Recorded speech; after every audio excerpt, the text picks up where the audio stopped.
दिया, सिर्फ उनको मार पीट रहे हैं। और ये मेरी बात भारत के प्रत्येक वर्ग और प्रत्येक जाति के लिए है। जो भारत माता की जय बोलते हैं उनके लिए भी है कि भारत माता की जय सिर्फ देश में सांप्रदायिक दंगे कराने से नहीं हो सकती।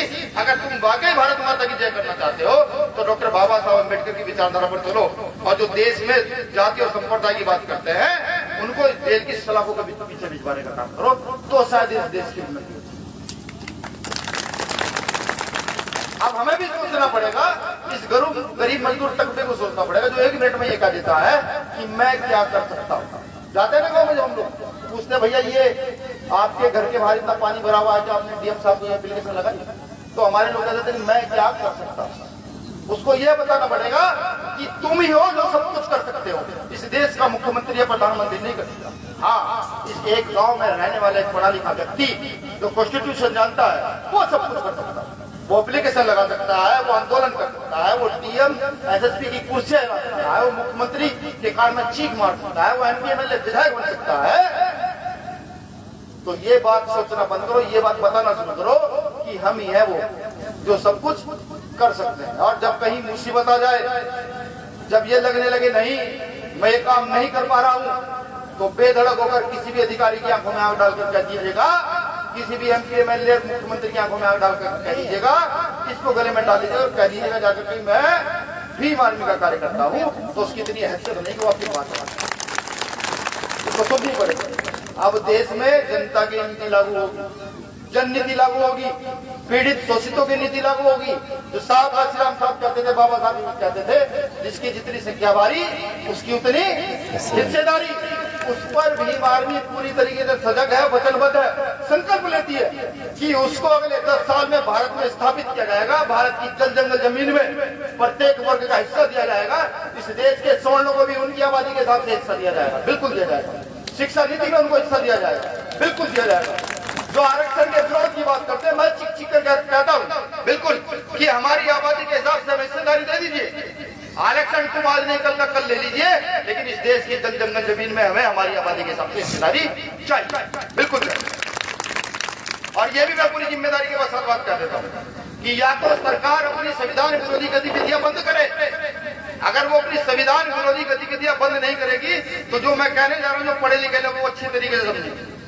अगर वो अपनी गतिविधियां बंद नहीं करेगी तो भीम आर्मी इस देश में पूना पैक्ट को वापस लागू कराने का आंदोलन शुरू कर सकता, बिल्कुल शुरू कर सकता। और अगर ऐसा हुआ तो सरकार जानती है फिर क्या, बिल्कुल जानती है। ये देश जिन लोगों का है जिन्होंने यहाँ की जल जंगल जमीन खोद कर सड़कें मकान बना दिए हों, जिन्होंने यहाँ के रेलवे ट्रैक बिछा दिए हों, जिन्होंने यहाँ के पुल बना दिए हों, इस देश पर उनका राज स्थापित होने में किसी की औकात नहीं कि कोई रोक पाए, बिल्कुल नहीं रोक पाए। कुछ चीजें मैं आपको बताऊं कि भारत के अंदर आप कितने भी सक्षम है, कितने मजबूत है, कितने ब्रिलियंट, कितने माइंडेड है, और अगर आप दलित आदिवासी हैं तो आपका टैलेंट और सब चीजें एक साइड रखी जाती है। सीधा सीधा उसका उदाहरण मैं भारत की जुडिशरी पर सवाल कर रहा हूँ। भारत की जुडिशरी पर सवाल इसलिए कर रहा हूँ, मैं जानना चाहता हूँ, छापी कोई छापने वाला तो छापेगा भी, मैं जानना चाहता हूँ भारत की जुडिशरी में सुप्रीम कोर्ट में कितने जज SC ST OBC के हैं और कितने जज जनरल के हैं, इसकी जनगणना भी की जाए और ये अखबारों के टीवी के माध्यम से लोगों को बताया जाए कि SC ST OBC के इतने जज सुप्रीम कोर्ट में है और इतने जज जनरल के। नहीं हो पाएगा। मैं तो मांग करता हूँ इस मंच से भी कि इस देश में OBC वर्ग की जनगणना हो, बिल्कुल जनगणना हो। इस देश का प्रधानमंत्री वो बने जिसकी आबादी ज्यादा है। इस देश में व्यवस्था परिवर्तित हो, कैसे होगी? आपको हमें लड़ना पड़ेगा। ये जो मूवमेंट फूले साहब अम्बेडकर का मूवमेंट पहले कई सौ साल से चला आ रहा है, जिसे पहले बुद्ध ने चलाया, गुरु नानक ने चलाया, कबीर ने चलाया, गुरु रविदास ने चलाया, इस मूवमेंट को आज हम चला रहे हैं। और मैं लिखकर भी देता हूँ कि अगर समाज के लोगों ने साथ दिया तो भारत की व्यवस्था अगले 10 साल में हम लोग बदल कर, बिल्कुल बदल कर रख देंगे और इस देश के असली मूल निवासियों का राज क्या है वो स्थापित कर देंगे। क्योंकि ये जो बेल्ट है, लखनऊ वाली ये जो बेल्ट है, यह हमारे पूर्वजों ने राज किया है। यहाँ अगर एक ताकत का एहसास होता है, यहाँ अगर राज का एहसास होता है, ये महसूस होता है। भूल गए लेकिन हमारे लोग सीतापुर, लखनऊ, ये कल कौन से जिले में थे, हरदोई, इस वाली बेल्ट के लोग भूल गए उस राज, वो राज भी याद कराना चाहता हूँ। पता होगा अपने राजाओं के नाम, तो पता है ना।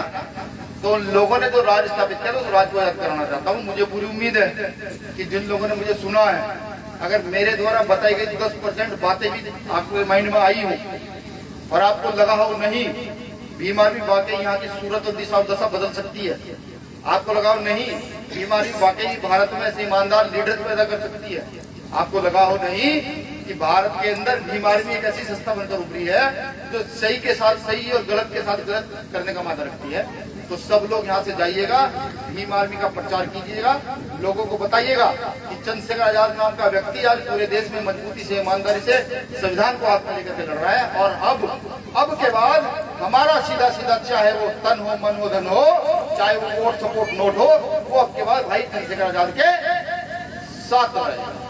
मेरी ये जो बातें हुई हैं, जो मैंने यहाँ पर कहा है, एक बार हाथ खड़े करके ये भी बता दीजिए कि मेरी बातों से कितने लोग सहमत हैं। मजाक तो नहीं कर रहे हैं, पहले की तरह का भी झूठ की तरह उठा लिया। सहमत है मेरी बातों से? जाएंगे यहाँ से जाकर परिश्रम करेंगे, लोगों को समझाएंगे, बताएंगे हमें क्या करना है। चलिए मैं चंद लाइनों से अपनी बात खत्म कर देता हूँ। आप लोगों ने सुना, मैं इसका आभारी व्यक्त करता हूँ। साथियों, हम तो फकीरी मिजाज रखते हैं, अपनी ठोकरों में ताज रखते हैं। साथियों, हम तो फकीरी मिजाज रखते हैं, अपनी ठोकरों में ताज रखते हैं। भीम आर्मी के लोग कल की परवाह नहीं करते दोस्तों, भीम आर्मी के लोग तो अपनी मुट्ठी में आज रखते हैं।